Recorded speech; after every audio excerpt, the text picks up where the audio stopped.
So I haven't done this in a while, and it looks like it's a little bit delayed, but I will try to lead an experiential around something I was just doing for a different community.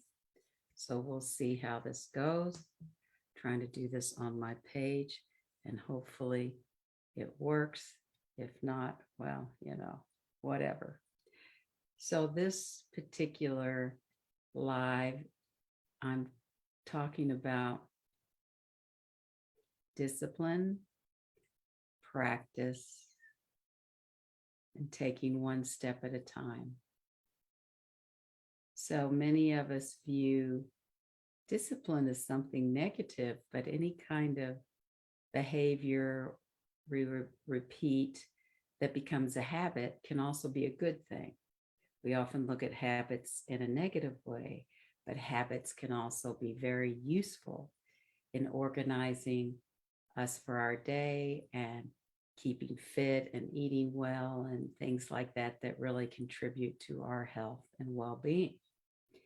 So as a dancer, I've been very disciplined in my various dance and movement practices over decades because it allows me to have a certain amount of energy and to be present and to be really engaged in the world than I might not otherwise be if I didn't have these practices.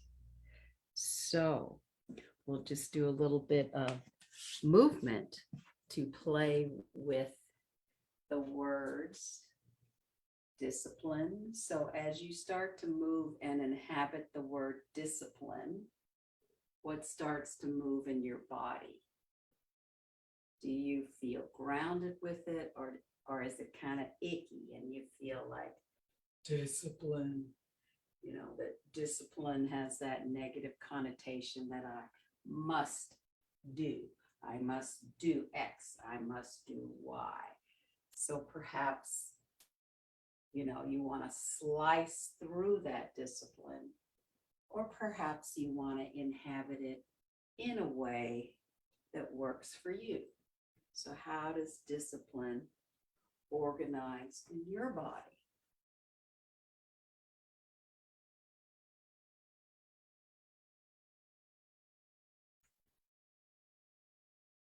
And I'm finding that it allows me to really come into my core and reach to my distal and inhabit my kinesphere. So that's what my experience is right now.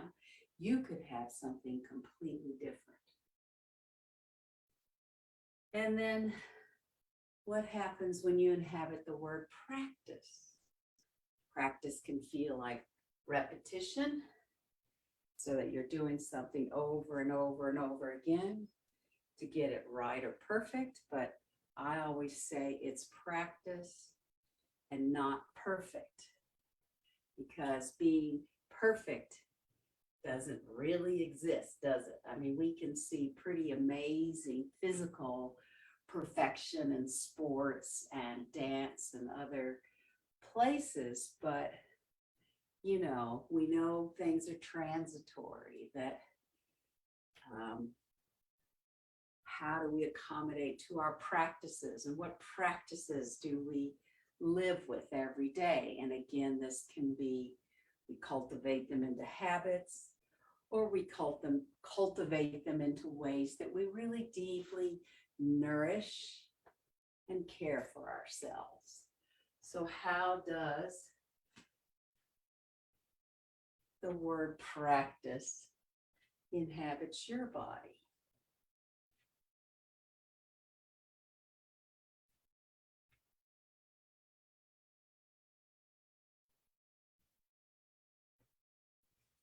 I find myself getting more lively, but that may not be your case.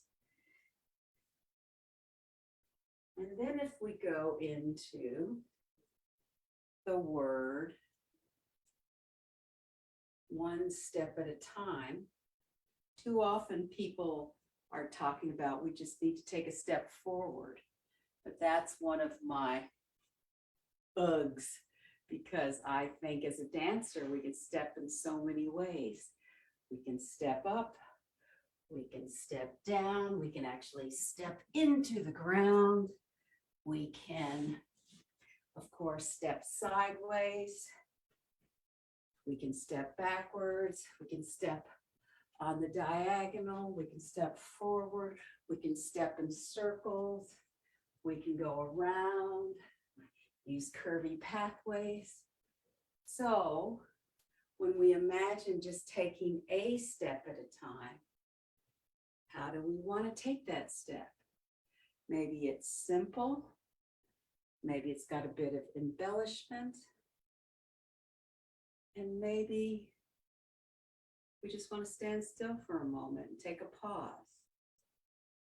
And then notice how we might want to step.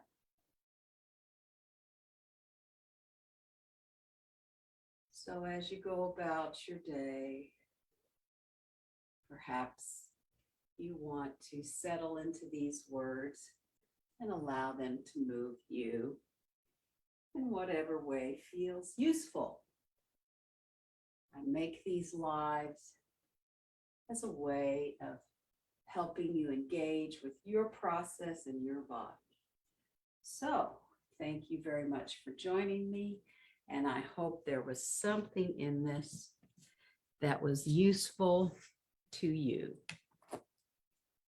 Thank you very much.